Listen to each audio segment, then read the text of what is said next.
ഭയങ്കര അതിശയമാണ് സത്യത്തിൽ. കോഴിക്കോട് ജില്ലയിൽ നിന്ന് കോൺഗ്രസിന് MLA-മാരില്ല എന്നുള്ളത് അൺആക്സെപ്റ്റബിൾ ആയിട്ടൊരു പ്രൊപ്പോസിഷനാണ്. എനിക്ക് തോന്നുന്നു കോഴിക്കോട് കോൺഗ്രസിന് ശക്തമായ അടിത്തറയുള്ള പ്രദേശങ്ങൾ തന്നെയാണ്. ഇപ്പോൾ ഒരു ജില്ല തന്നെയാണ് UDF-നും കോൺഗ്രസിനും ലീഗിന് പ്രത്യേകിച്ചും. പക്ഷേ അവിടെ മികച്ച സ്ഥാനാർത്ഥികൾ നിൽക്കുമ്പോൾ കോൺഗ്രസിന് അവിടെ MLA-മാരുണ്ടായിട്ടുണ്ട്.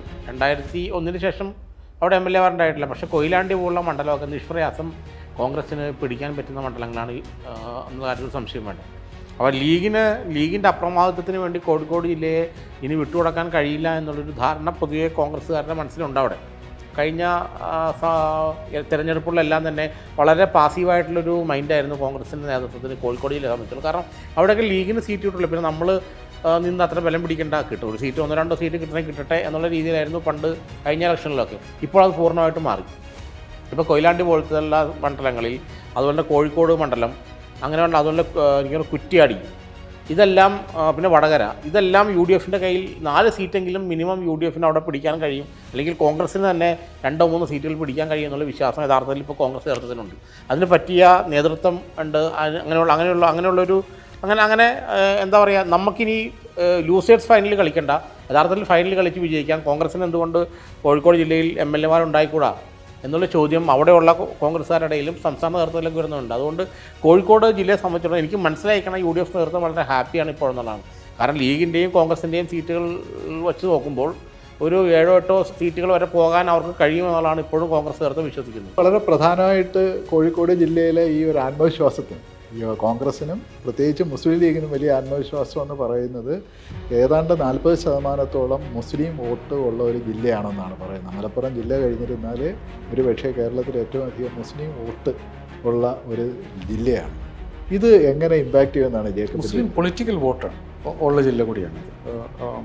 അത് എനിക്ക് തോന്നുന്നു ഇപ്പോൾ നമ്മൾ ജില്ലാ പഞ്ചായത്ത് തിരഞ്ഞെടുപ്പാണ് പൊതുവേ LDF-ൻ്റെ സാധ്യതകൾ മങ്ങൽ എന്ന് പൊതുവെ ആളുകൾ കണക്കാക്കുന്നു. കോഴിക്കോട് ജില്ലാ പഞ്ചായത്ത് UDF-ആണ് ജയിച്ചത്. പക്ഷേ അതിൻ്റെ നമ്മൾ സീറ്റുകളുടെ എണ്ണം കണക്കാക്കുമ്പം 1-2 സീറ്റിൻ്റെ വ്യത്യാസത്തിലാണ് കോഴിക്കോട് ജില്ലാ പഞ്ചായത്ത് പോയത്. അതുകൊണ്ടാണ് ഞാൻ ഈ മുസ്ലിം കൺസോളിഡേഷൻ എന്ന് പറയുമ്പോൾ എനിക്കത് അത്ര അങ്ങ് ദഹിക്കാതെ വരുന്നത്. അത്രയധികം മുസ്ലിം കൺസോളിഡേഷൻ LDF-നെതിരായിട്ടുണ്ടായിരുന്നെങ്കിൽ കോഴിക്കോട് ജില്ലാ പഞ്ചായത്ത്, മലപ്പുറത്ത് നോക്കൂ, മലപ്പുറത്ത് വട്ടപൂജയാണ്, പ്രതിപക്ഷം ഇല്ലാത്ത തരത്തിലാണ്. കോഴിക്കോട് ജില്ലാ പഞ്ചായത്ത് പിന്നെ 1 വോട്ടിൻ്റെ 2 വോട്ടിൻ്റെ ഭൂരിപക്ഷത്തിലാവരുതായിരുന്നു ജയിക്കുന്നത്.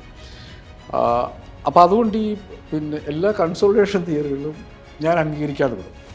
പൊളിറ്റിക്കൽ വോട്ടിങ് എന്നുള്ളത് കോഴിക്കോട് ജില്ലയിൽ നടക്കും. ഈ പറയുന്ന പോലെ കോൺഗ്രസ്സിന് ഇപ്പം നാദാപുരം, കുറ്റ്യാടി, കൊയിലാണ്ടി ഈ സീറ്റുകളൊക്കെ കഴിഞ്ഞ പ്രാവശ്യം LDF-ന് വളരെ സ്ട്രോങ് ആയിട്ടുള്ള പൊസിഷൻ. നാദാപുരം LDF-ൻ്റെ ഒരു മണ്ഡലമാണ്. പക്ഷേ കുറ്റ്യാടിയും കൊയിലാണ്ടിയും ഒക്കെ കോൺഗ്രസും ജയിച്ചിട്ടുള്ള കഴിഞ്ഞ പ്രാവശ്യം. നാദാപുരം പോലും 3000 വോട്ടിനാണ് കഴിഞ്ഞാണ് തോറ്റത്, പ്രവീൺ കുമാർ തോറ്റത്. നാദാപുരം പക്ഷേ LDF-ന് വളരെ സ്ട്രോങ് ആയിട്ടുള്ള ഒരു ബേസുള്ള, കാരണം അതിൻ്റെ ഒരു സോഷ്യോളജിയും കൂടെ അതിൻ്റെ പുറകിലുണ്ടോയെന്ന് കൂട്ടിക്കും. നല്ല പൊളിറ്റിക്കൽ ഫൈറ്റ് നടക്കാൻ വേണ്ടി പോകുന്ന ഒരു മണ്ഡലമാണ് അത്, ഒരു ജില്ലയാണ് കോഴിക്കോട്. അതുകൊണ്ട് പഞ്ചായത്ത് തിരഞ്ഞെടുപ്പിൻ്റെ ഒരു പാറ്റേൺ ആണെങ്കിൽ ഒരു വാഷ് ഔട്ട് LDF-ന് അവിടെ ഉണ്ടാകുമെന്നുള്ള തോന്നലൊന്നും എനിക്കില്ല. ഈ പറയുന്നത് പോലെ എങ്ങനെ മനുഷ്യരെ കൺവിൻസ് ചെയ്യാൻ പറ്റും, അവരുടെ രാഷ്ട്രീയം കൺവിൻസ് ചെയ്യാൻ പറ്റും എന്നുള്ള അതിനെ ആശ്രയിച്ചിരിക്കും LDF-ൻ്റെ അവിടുത്തെ സാധ്യതകൾ. കോൺഗ്രസിന് അവിടെ സീറ്റ് കിട്ടേണ്ടതാണ്. സാധാരണ രീതിയിൽ ഇപ്പോഴത്തെ ഒരു അവസ്ഥയിൽ കോൺഗ്രസിന് അവിടെ ലെജിറ്റിമേറ്റ് ആയിട്ടും അവിടെ നിന്ന് സീറ്റ് കിട്ടും എന്നുള്ളത് തന്നെയാണ് എൻ്റെ തോന്നൽ. കോൺഗ്രസ് ഇല്ലാത്തൊരു സ്ഥലമല്ല. ഭയങ്കര അതിശയമാണ് സത്യത്തിൽ. കോഴിക്കോട് ജില്ലയിൽ നിന്ന് കോൺഗ്രസിന് MLA-മാരില്ല എന്നുള്ളത് അൺആക്സെപ്റ്റബിൾ ആയിട്ടൊരു പ്രൊപ്പോസിഷനാണ്.